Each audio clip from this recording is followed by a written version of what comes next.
we postponed. But now we have two faculties from that workshop, so we have requested them to take some classes. So our first lecture will be on delirium. So delirium is a very common thing. আমরা যে ওয়ার্ডে patient দেখি যারা একটু restless irritated, খুবই common, সমস্ত ওয়ার্ডগুলোতেই এমন থাকেই। তাহলে এদের কীভাবে আমরা অ্যাপ্রোচ করবো, কীভাবে ম্যানেজ করবো, এটা main first লেকচারটা।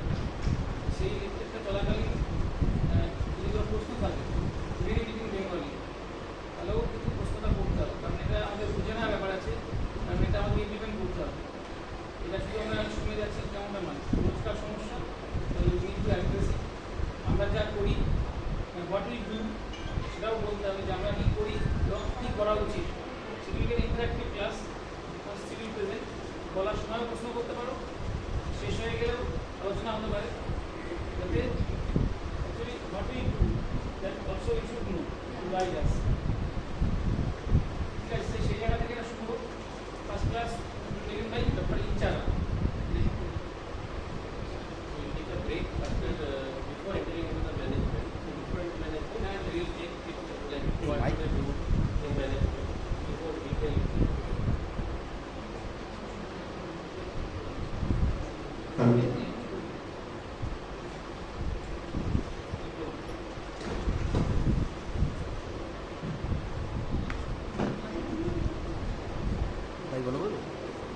Good morning, everyone.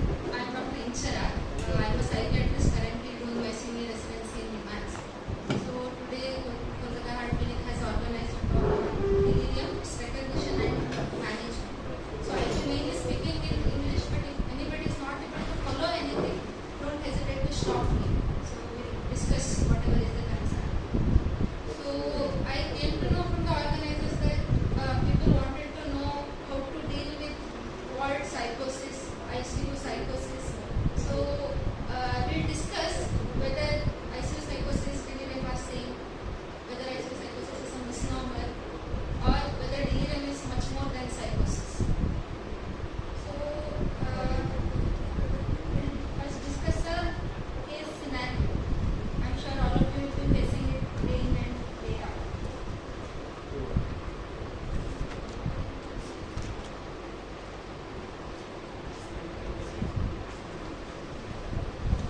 So a 72-year-old man, 3 days after surgery, you get a call from the ward that he's suddenly becoming restless. So he's becoming restless, he's pulling out his IV lines, and he's saying people are trying to kill him and he's trying to get out of the bed. I'm sure all of you would have seen this scenario. What do you think is the diagnosis? What is happening with the patient?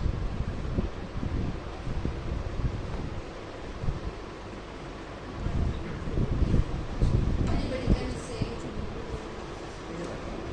This is the post-operative psychosis. post-operative psychosis. Any other possibility?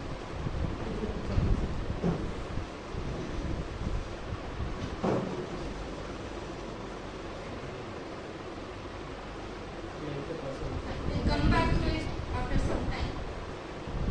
So why are we discussing delirium? Why is it important that we discuss it? Mainly because studies say that it commonly happens in hospital and it is also commonly missed in hospitals. Even up to 1/3 of the cases go missed, goes undiagnosed. And what is the problem with not diagnosing and ending it immediately? It will prolong the hospital stay, it will prolong the ICU stay. It is a very distressing situation for patient as well as family members. And even over long term it increases the mortality. Over long term it affects cognitive ability of the patient also. So that is the importance of us having to discuss this.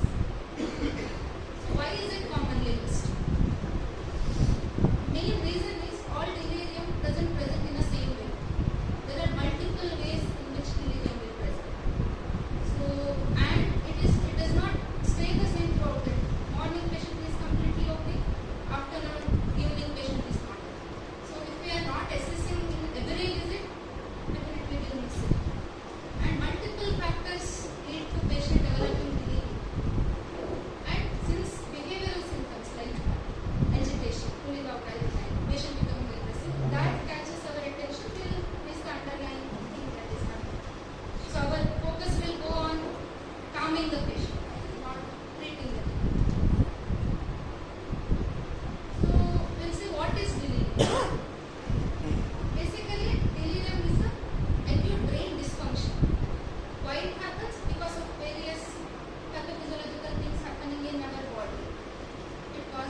Misnomer, যেটা মানে আগে যে ICU সাইকোসিস বা word সাইকোসিস বলা হতো, because এটা নয় যে জেনারেল হসপিটালে patient having psychiatric illness present করবে না বা কোমরবিড থাকবে না, তাহলে সেখানে হাউ উইল আই ডিফারেন্সিয়েট যেটা একটা ডেলিরিয়াম কিন্তু এটা সাইকোটিক ইলনেস নয়, বা এর অলরেডি স্কিজোফ্রেনিয়া ছিল বা বাইপোলার ডিসঅর্ডার ছিল, একটা সাইকোটিক এপিসোড ডেভেলপ করছে।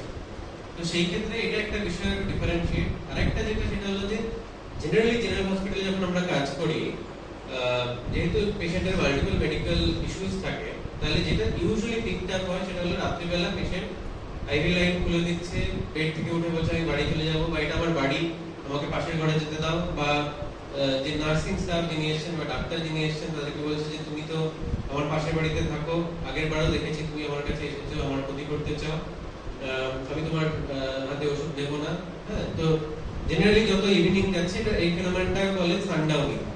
যেহেতু সানসেট হচ্ছে এবং আমাদের ইভেন ব্রেনের যে ইউজুয়াল মেকানিজম বায়োলজিক্যাল ক্লক, সেখানে অ্যারাউজাল লেভেল অলরেডি কমতে থাকে, প্লাস একটা অজানা পরিবেশ এবং এলডারলি যে রিস্ক ফ্যাক্টরগুলো পরে বলবেন, সেখান থেকে এর সেটিং হচ্ছে রাত্রিবেলা।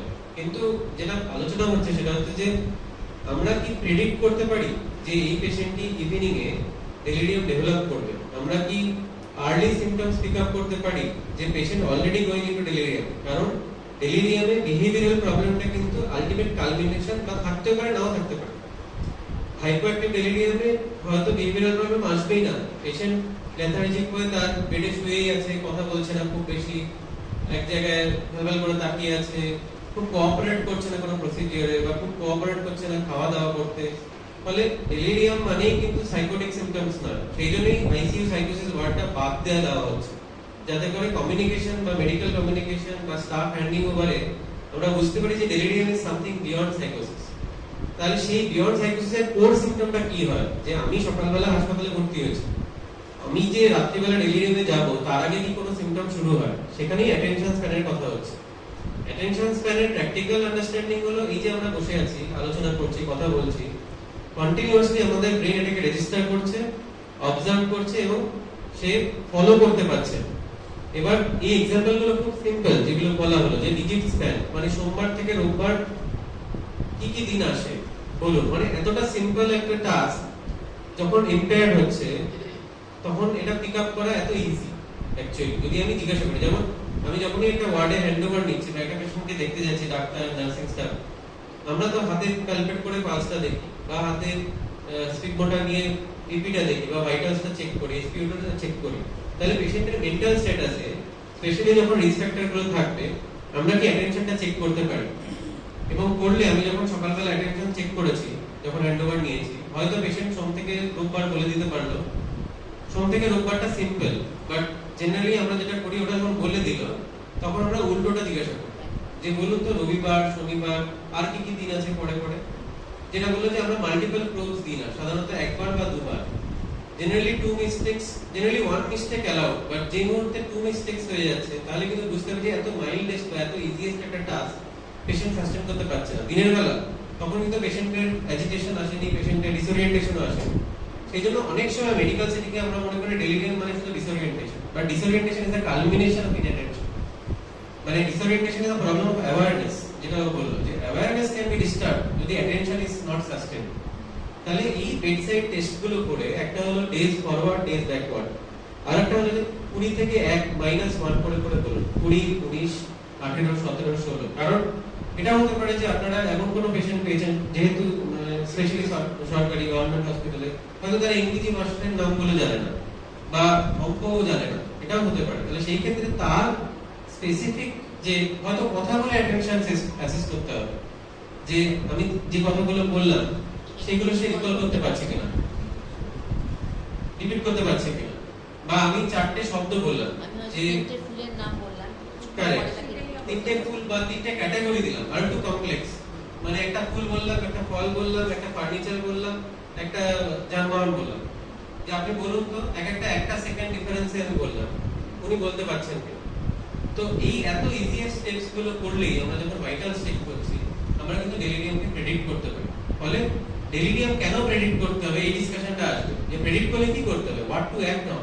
যে আমি যখন বুঝতে পারছি এই পেশেন্ট ডেলিরিয়ামে যাবে, তাহলে দিনের বেলা মেডিকেশন চয়েস, ইনভেস্টিগেশনস এবং কি বিহেভিয়ারাল প্রসেসেস আমরা নিতে পারি যাতে এই পেশেন্টের ডেলিরিয়ামটা সিভিয়ার হবে না বা এই পেশেন্টের ডেলিরিয়ামকে আমি প্রিভেন্ট করতে পারি বা এমন প্রিপারেশন নিতে পারি যে রাত্রিবেলা এই পেশেন্টের ডেলিরিয়ামকে আমি ইজিলি ম্যানেজ করতে পারবো than multiple medications starting because তার কনসিকুয়েন্স অন্য কিছু হতে পারে সেগুলো আমরা ডিসকাস করব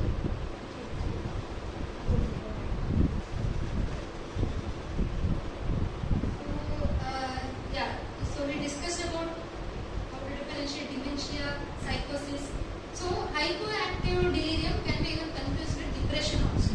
Patient is very dull, he's not talking, he's not making any eye contact, he's not even expressing anything.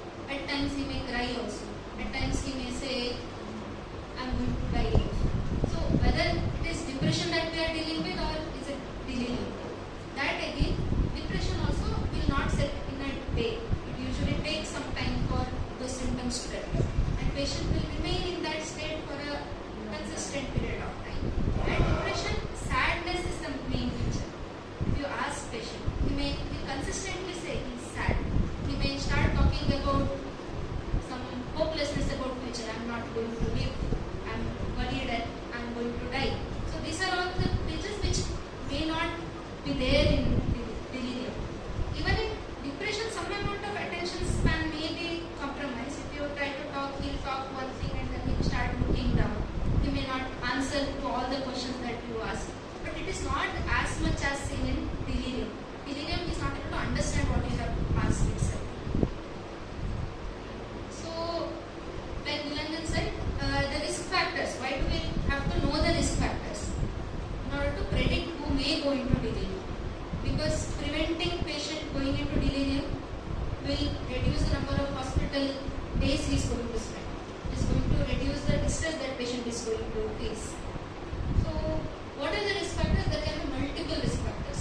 There can be some pre-morbid factors where some things which are predisposing him to develop that. There can be some precipitating event that makes him going into delirium. There can be some factors which are maintaining his delirious state, which is not letting him come out of the delirious state. Most important predisposing factor is the patient's age. So elderly people are very, very likely to go into delirium. Even as small as a UTI can make them go into delirium. Not necessarily so adults. So baseline cognitive function, who already has some cognitive deficits, patients with dementia, they are likely to have delirium more than patients without dementia. Even past history of delirium, somebody who has already had delirium is more likely to go into delirium again. So these are the main predisposing factors. Precipitating factor can be sudden illness, sudden fall, sudden major surgery, electrolyte imbalance. And some maintaining factors are like presence of some pain, presence of discomfort. Very cold temperature also may distress him and it may maintain delirium. So, and even some medication. So, even one dose of benzodiazepine can, in a patient who is having risk factors, suppose a 70-year-old comes and he is having, he underwent one surgery, having some electrolyte imbalance, one dose of clonazepam can make him go into delirium. He's already having those features and just we are pushing him to go. So, medications also can contribute to delirium. So, we discussed what history to collect, what examination to do, what mental status examination to do, how to assess inattention, how often we have to do. So now we'll see whether there is any screening tool to assess it. Yes, there are. So one is 480 and CAM, that is confusion assessment measure, which is commonly used in ward setting. Why ward setting? Because it has more verbal questions. So asking patient to answer something, asking like we have discussed 20 minus 1 or days of the week backwards. Whereas that in ICU, patient may not be able to talk properly. So there can be situations where patient is non-verbal. For that, there is an instrument called as CAM ICU. What is the difference? You can all go through that. It has some questions where without answering it, you can communicate with the patient. For example, asking some questions to understand whether the patient is understanding or not. Can fish fly in the air? He can just nod and show whether he is understanding. You can show some fingers, suppose show 2 and ask him to show that in the left hand. So it requires, he has to focus on that. There are 2 instructions you have given, you have asked him to focus we have asked you to understand and then shift hand and show that for that attention is required. So it has a list of some of these questions. You know, it's a very brief instrument. Maybe initially when you have time you can apply and see.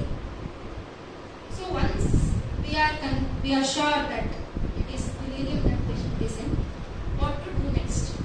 So how to go further? So before, so we'll just discuss about the common investigations that we do, and then we'll take a break and discuss about what you all already do with patient with delirium. So usually investigations should be focused on what are the underlying risk factors that we are suspecting. Complete blood count, liver test, renal test, to see if there is any chronic renal failure, and electrolyte imbalance, you have to check for electrolytes.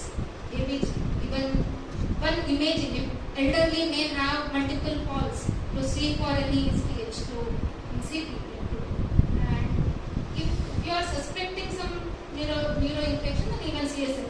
Basically, all investigations should be focused on what risk factor you are suspecting. It's not a common list for everybody. So before going into management, we want to know how you are all dealing with the delirious patient already.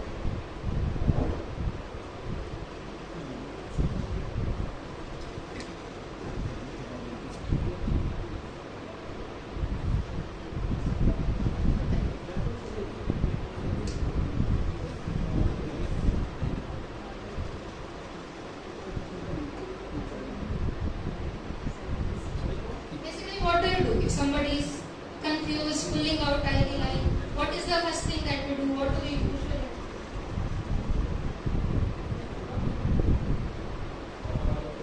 Especially nursing staff বা nursing officer তারাই তো first line patient যখন ivy line খুলে দিচ্ছে বা Which type?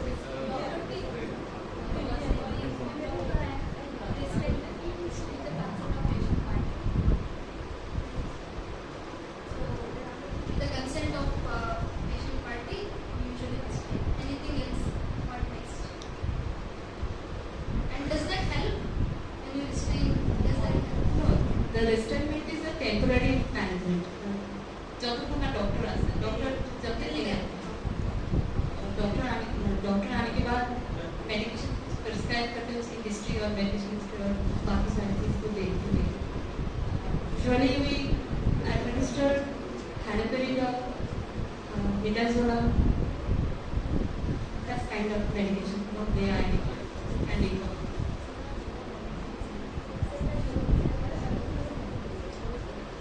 what are you know generally what is the protocol you follow মানে একটা call এলো যে patient is restless IV line খুলে দিচ্ছে হ্যাঁ হ্যালোপেরিডল ড্রপ দিয়ে ট্রাই করা হয় 10 to 15 and হিস্ট্রি দেখি কোশ্চেনে বুঝতে পারবে প্রথমে একটা কল এলো ওয়ার্ড কল এলো যে patient doctor G patient is very restless what to do so how do you approach that delirium how do you approach or how do you approach this call provided যে বাদ কোনো electronic imbalance নেই যদি সেরকম cause থাকে you just যদি electronic imbalance বা doctor can understand I better can understand. যদি সেরকম ইমব্যালেন্স কিছু থাকে তাহলে সেটা ট্রিটমেন্ট একটা যদি সিএনএস কোনো প্রবলেম থাকে মানে ফলের সেই জিনিসপত্রগুলো যদি কিছুই না থাকে যদি আমরা দেখি যে কোনো পেশেন্ট একটা অ্যালকোহলের হিস্ট্রি আছে বা তাহলে সেই অনুযায়ী থাইরয়েড দেওয়া বা ওই জিনিসপত্রগুলো কিন্তু তার কিছুই বোঝা যাচ্ছে না মানে আমরা টিপিক্যালি যেটা জানতাম যে আইসিইউ সাইকোসিস হয় এটা তো সেক্ষেত্রে হ্যালোপেরিডল ড্রপ দিয়ে স্টার্ট করা 10 to 15 ড্রপস যদি তাতেও না হয় তাহলে আইভিতে যাওয়া হ্যালোপেরিডল আইভি আর একটা ইউজ করা হবে ফেনারিডাম পেশেন্ট যখন restless do you assess anything যে আমরা বললাম যে পেশেন্ট রেস্টলেস অনেক কারণে পেশেন্ট রেস্টলেস হতে পারে মানে before ordering medication do you assess কিছু অ্যাসেস করো কি মানে কি কিছু জিজ্ঞেস করো হ্যাঁ, তার কোনো জিজ্ঞেস করো আমাদের স্টাফ যারা দেখছে পেশেন্টকে 6 ঘন্টা ধরে 7 ঘন্টা ধরে কিছু জিজ্ঞাসা করো যে কখন থেকে এটা হলো, কখন থেকে শুরু হলো 1 নম্বর, বা হঠাৎ করে কোনো কিছু ট্রিগার ফ্যাক্টর হলো কিনা, কখন পেশেন্টের ক্যাথেটার করা আছে, তার জয়েন্টটা খুলে আছে সেই জন্য ব্যাপারটা হলো কিনা, তো এই সমস্ত জিনিসগুলো, এবং হঠাৎ করে কোনো ইঞ্জেকশন দেওয়া হলো তারপরে সে দেখায় সেই সমস্ত জিনিসগুলো হলো কিনা, এবং সকালে কেমন ছিল, রাতে আলাদা হলো কিনা, নাকি সকাল থেকেই সেম জিনিস চলছে, সেটার একটা দেখতে হবে। কোনো চ্যালেঞ্জেস ফেস করেছেন নার্সিং স্টাফরা বা এরকম একটা সিচুয়েশনে আর কি করতে হবে বা কি আর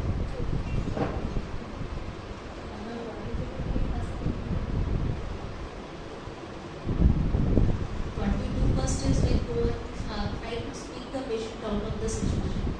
What is the problem he or she is facing? Whatever is the issue. Then we ask the nursing staff what she or he the same previous night, or is it the sequential things going on every diurnal variation and stuff. And then we start to assess any other issue, any pain or any sugaring factor. We go and try talking with the patient. If possible, we call the family members, communicate the patient, communicate with the family members, or we request the family members to come to hospital if possible. If not possible, we take permission of the family member for restrainment, where a minimum restrainment that becomes necessary at the moment so that the accesses remain intact. And if nothing is working, then we have to opt for medication. We mostly go for sedatives, drops. If it's not working orally, then we go for IM. First of all, we try midazolam, oral medications, some sedatives, so that which we mainly call as a sleep medication. We try to administer that. And if that do not even work, we go for haloperidol.